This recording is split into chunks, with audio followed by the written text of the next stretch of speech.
Hi guys, I'm back, but very, very briefly. There were just a few things that I wanted to say with regards to red flags in relationships or, when you're dating someone. And I didn't want to include it in the first episode because I've been talking for a whole 48 minutes and I just feel going over that's really, really long. So I thought, let me just do this continuation of part one and just say a few things. It's not going to be long, I promise. I'm just going to say these few points and then I'll be gone until next week. So, we live in a society whereby being in a relationship or a romantic relationship, so, being in a couple and getting married and definitely having marriage as the ultimate goal, and that being very much so glorified. And I kind of get the impression that it doesn't matter where you're living in this world, being coupled up, being in a partnership in the romantic sense, it's glorified. There's this unnecessary pressure that, especially for women, if you're not in this relationship or if you're not married by a certain age, it's like, oh my god, that's a big failure in life. Now, with this unnecessary pressure that we get from society and friends and work colleagues and even your family, we find ourselves sometimes, not all the time, but sometimes caving in and ignoring those red flags when we meet someone.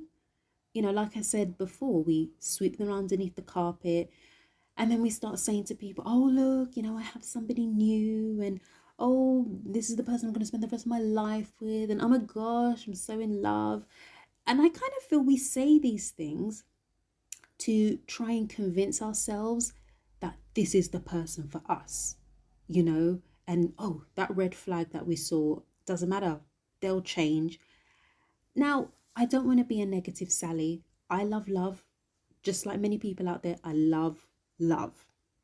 But sadly, the reality is they won't change.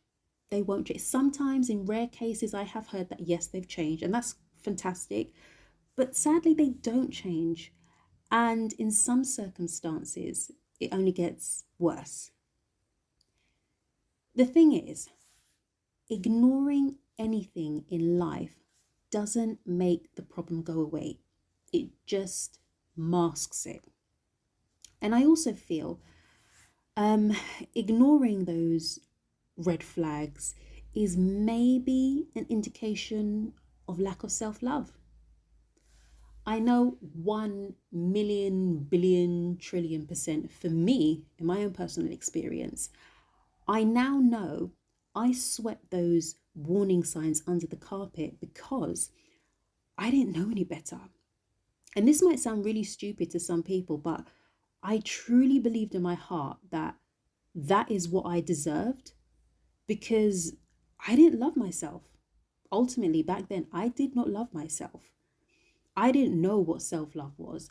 I don't even think self-love, that term, was even a thing back in the day.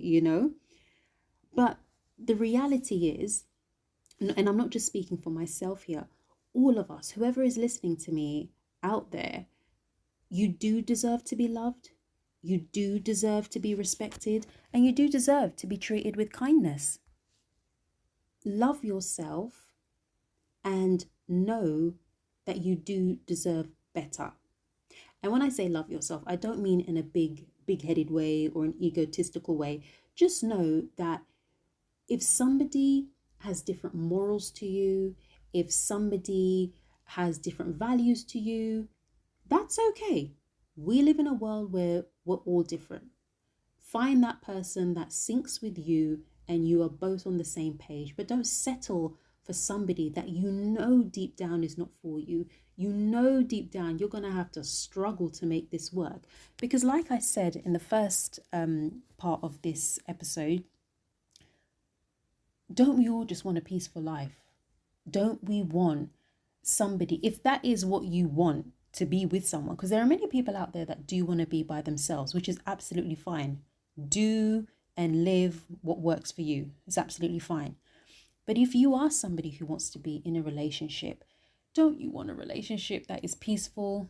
Don't you want a relationship that is, just easy? Like, it's not difficult. I mean, relationships are difficult, but difficult for the right reasons. Let's, you know, I let's not argue and bicker over acceptance, and acceptance over the fact that, oh, these are the interests that I have, and oh, this is my faith and this is what I believe in. Be with somebody that has the same morals as you. Be with somebody who knows how to treat people kindly, not just you, but others, you know? So now I feel like I have finished. I kind of feel like I've said what I need to say about red flags when it comes to relationships. I think I have. So yeah, that's my time, guys. As always, I will see you.